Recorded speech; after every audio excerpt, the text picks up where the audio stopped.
Hello, everybody, and welcome to my podcast, The Long Game with Alison, where we will be talking about all things health, wellness, business, mindset, growth, all of that. I would really appreciate if you would like and subscribe to this podcast so you never miss an episode. And if you're on YouTube, hello, welcome, and subscribe so you don't miss a video. On to the episode. Welcome to episode 3 of the Long Game podcast. I just wanted to say thank you for your continued support. And I know I shared a post about it, but I haven't been as frequent as I would like, but that's because I want to make sure that the time I'm dedicating for each episode is not rushed. I want to make sure I've got the research and everything. So although I could have done a quick podcast episode the previous weeks, I know it would have been rushed, and for me that's not what I want to do. I want to be able to give you all value and give you guys the time that the podcast deserves. So that is why it's been a couple of weeks, and I was also on holiday. But we're back today with episode 3, and I am going to be talking about all things to do with tracking. So we hear this word so much in the fitness industry about tracking food, tracking exercise, but it can be an absolute complete minefield. So I'm going to try and help break down some of the things you could be tracking, what you might like to track, what you don't need to track, maybe, and kind of give you some ideas and some guidance of how you can be tracking things to help support your journey. So the first thing I'm going to talk about is tracking your calories and macros. Now, this is best done on an app. You can do it via pen and paper. So I am actually a pen and paper girl. I much prefer to have a piece of pen and paper to write things down, to plan things, but sometimes things are just easier with the technology that we have. So if you're wanting to track calories and your macros, I would suggest that you get an app. So you've got things like MyFitnessPal, you've got NutriCheck.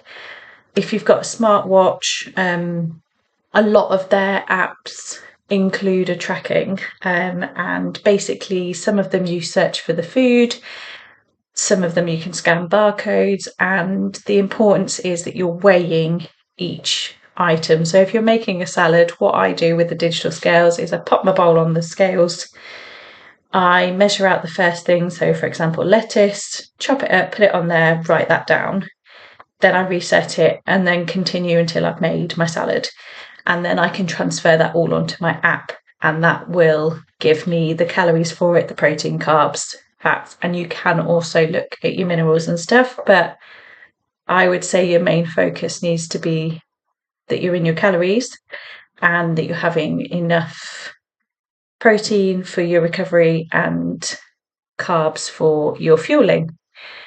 So that is one thing that I would recommend tracking, especially if you're on a weight loss journey, you need a calorie deficit. So you need to be having less than what your output is. So your input needs to be lower than your output in order to have a calorie deficit, and that in turn will help with the weight loss. So on average, they recommend a 500 calorie deficit per day should technically equivalent a £1 loss. So just some figures for you to look at, to think about. Now, you could do this on pen and paper by weighing and looking at the labelling, but I think it's a lot more long-winded process. So I would do that on an app. If you need guidance of what calories you need to be on, there's a lot of free calculators you can use, or of course you can speak to me. So you want to be searching for your basic metabolic rate, and this is worked out by your age, your height, and your weight, and it will give you how many calories you should be having as your basic metabolic rate, which is how many calories you should be having per day if you did absolutely nothing. So if you did absolutely nothing, for example, your calories might be 1,600. That is the minimum you need to have every single day. If you're having under that, then you're just going to store, you're not going to lose weight because your body's not going to be getting enough fuel. It then gives you a breakdown of, depending on your activity level, how much you can add to that. So that is best done on one of these BMR calculators, or like I said, I'm more than happy to help people work out how many calories you should be having. You can then input that into your app. So if you tell it you should be having 2,000 calories, because some apps will work out what it thinks you should be having based on what weight you would like to lose. So I would work out your calories yourself. Don't allow the app to do that for you. Work it out yourself, input it in the settings, and then it will split up your macros then, so your carbs, protein, fat. If you want to be a little bit more specific on your protein, so for example, if you are someone that's lifting a lot of weights, you should be having 1.1 gram of protein per kilogram of body weight. So again, if you wanted to, you could calculate that so you know how much protein you should be having, and then you can work the other two out in the percentages. Once you've done that, each day track your meals, and it will give you an end of day total, and that is how you can track your calories and macros. That's one way of tracking. Another way of tracking is you can do habits. So if you didn't want to strictly be on the nutrition, you haven't got a weight loss goal, you just focused in more on feeling better, then you might benefit more from habit tracking. Now, this can be done in paper form or an app, so you can set your daily habits. For example, it might be that you're going to do 7,500 steps per day. It might be that you're going to drink 3 litres of water per day. It could be that you're going to do a 30-minute walk per day. Think about the things that you want to do every single day. You could include some in there that aren't necessarily to do with exercise and nutrition. So it could be that you want to spend more time reading rather than scrolling on your phone. So you can have a habit of reading 10 pages per day or 10 minutes per day. It might be that you wanted to get into meditation or make time for meditation if you haven't been. So again, that can be a habit you could put on there, that you're going to do 10 minutes of meditation per day. Or it could be yoga, or it could be that you want a cold plunge every single day. There's any habit that you would like to implement into your daily routine, you can pop down. So you can have it on a piece of paper and then each day tick off as you go. Some diaries you can get now have this as a little option. So you may have like your planning for the day, so where you need to be, but then there'll also be a section where you can put your daily habits and tick off. Or again, there is free apps available in the app stores for iPhone and Android where you can put them all in digitally, so write them out and then tick them off at the end of the day on your phone, and it will keep a tally for you. So you've got a couple of options for those. I quite like the daily habits. It's something I do every day as well as tracking my calories. So one of my habits is tracking my calories because it's so easy to just ignore it.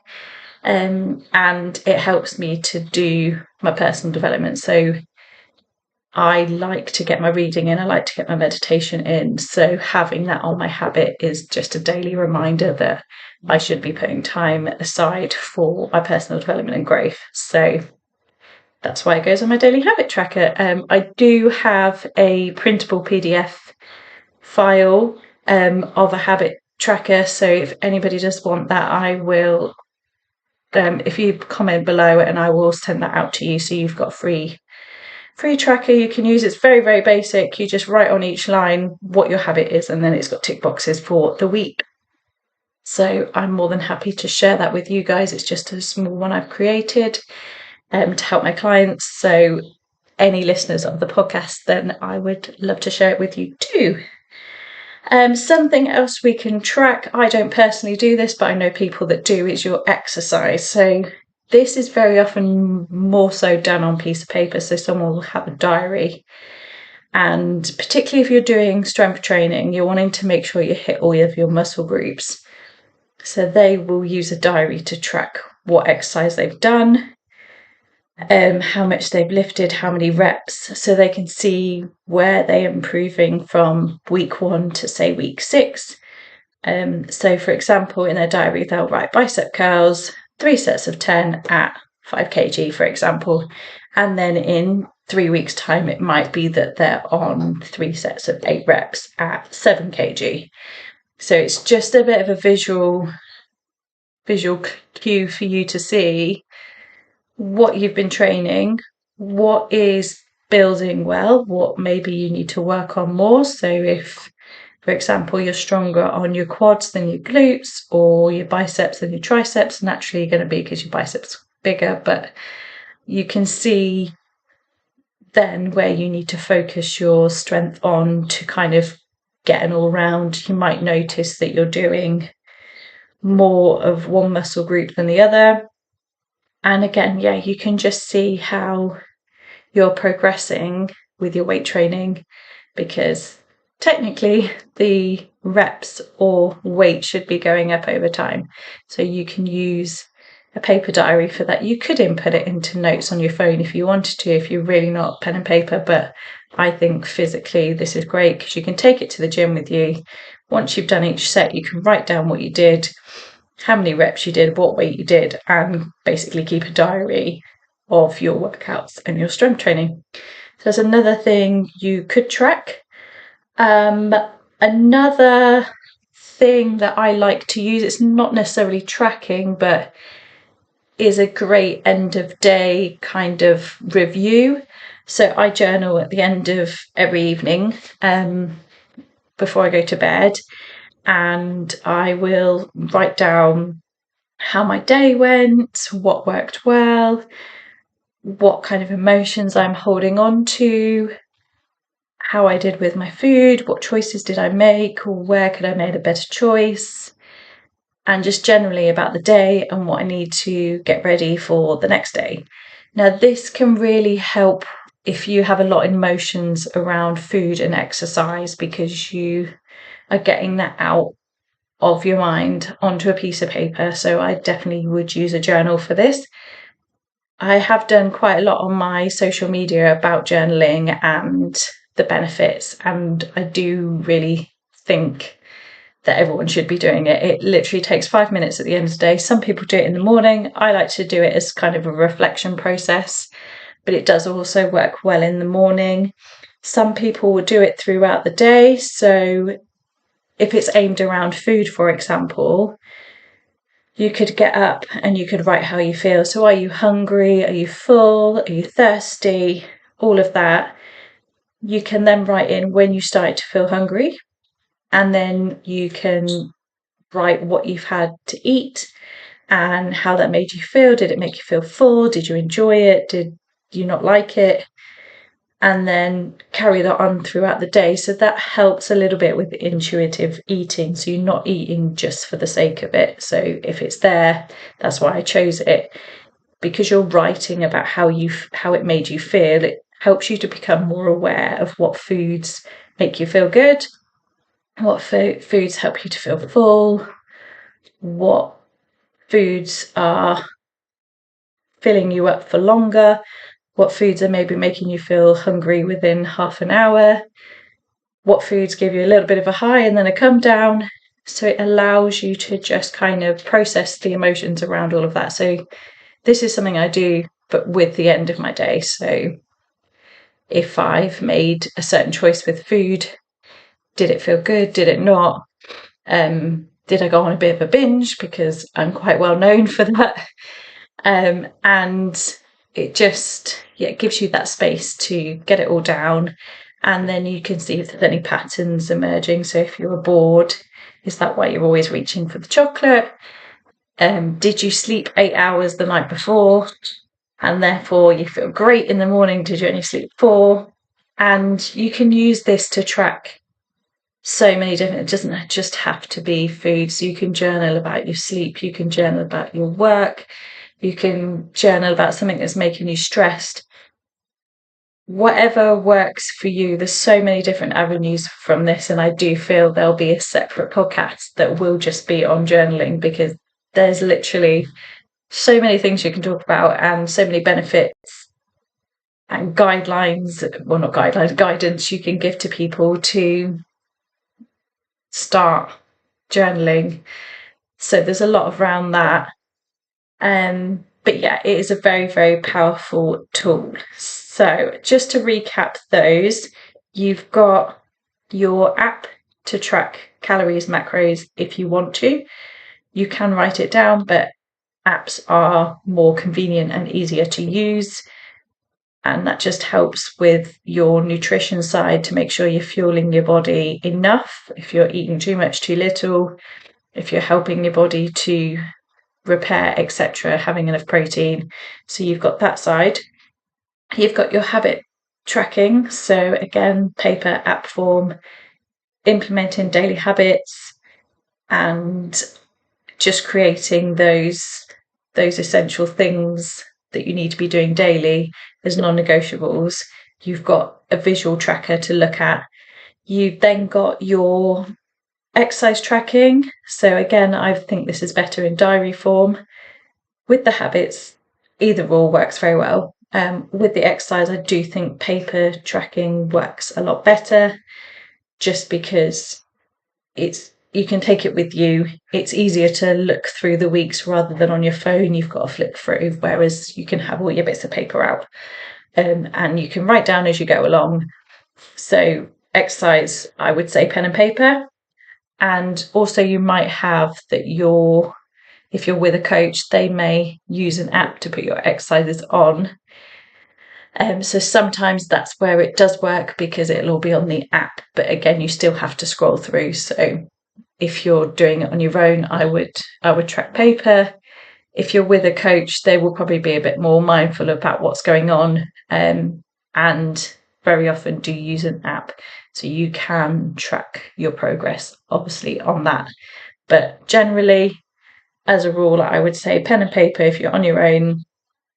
Write down what you worked on each day, what the weight was, sets, reps, and then repeat that each week. And then you'll kind of get a little bit of a timeline of where your body's progressing.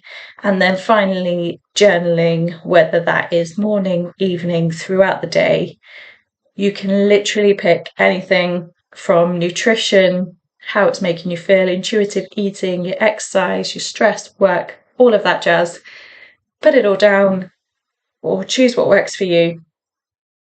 Highly, highly recommend. So yeah, there will be a podcast on its way purely about journaling, because there's just so much to talk about, and I don't want to end up off on a tangent when the idea of this podcast is just about how you can track. So they are some ideas for you. Any questions that you do have on anything that I've said, then please pop it in the comments and I will respond and help guide you. If you would like the free paper tracker, pop your email in the comments and I will forward that over to you. Or if you wanted to private message me with your email, I will get it sent to you. BMR, if you would like me to help you work it out, then I will absolutely help with that. And yeah, please like, share, subscribe, and I look forward to seeing you on episode 4.